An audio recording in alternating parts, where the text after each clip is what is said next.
चीनी कंपनियों के शेयरों में शुक्रवार को शानदार तेजी आई। कुछ कंपनियों के शेयरों में अपर सर्किट भी लगा।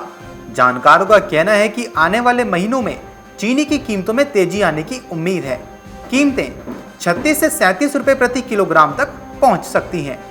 घरेलू ब्रोकरेज फर्म ICICI सिक्योरिटीज ने अपनी एक रिपोर्ट में शुगर की कंपनियों के शेयरों के लिए अच्छी संभावना जताई है।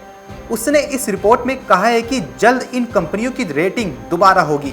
रिपोर्ट में कहा गया है कि पिछले 4 महीनों में चीनी की कंपनियों के शेयरों में कीमतें 2 से 4 गुना हो गई हैं।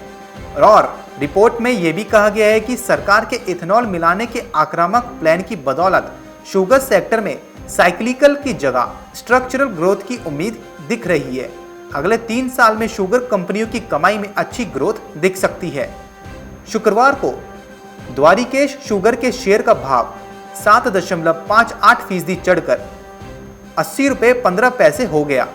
डालमिया भारत शुगर के शेयर का भाव 3.65% चढ़कर 468 रुपये 50 पैसे हो गया।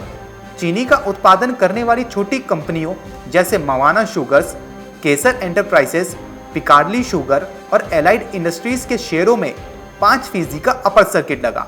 वहीं मगध शुगर एंड एनर्जी के शेयर की कीमत 5% चढ़कर 340 रुपये 20 पैसे हो गई। EID पेरी के शेयर का भाव करीब 1% की मजबूती के साथ 414 रुपये पर बंद होता नजर आया। सरकार ने जून में इथेनॉल ब्लेंडिंग प्रोग्राम का रोड मैप पेश किया है। इसमें ऑयल मार्केटिंग कंपनियों और दूसरे पक्षों के लिए सभी तरह की गाइडलाइंस शामिल हैं।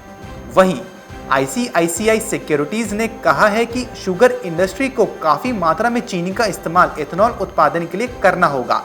इससे शुगर की इन्वेंट्री में कमी आएगी और इसका असर सीधे सीधे चीनी की कीमतों पर पड़ता हुआ नजर आएगा। उधर वैश्विक बाजार की बात करें तो वैश्विक बाजार में चीनी की कीमतें पिछले 1 साल में करीब 50% तक बढ़ गई हैं। इसकी वजह लगातार 2 साल से थाईलैंड में चीनी का उत्पादन कम होना है। Bureau report, market times TV.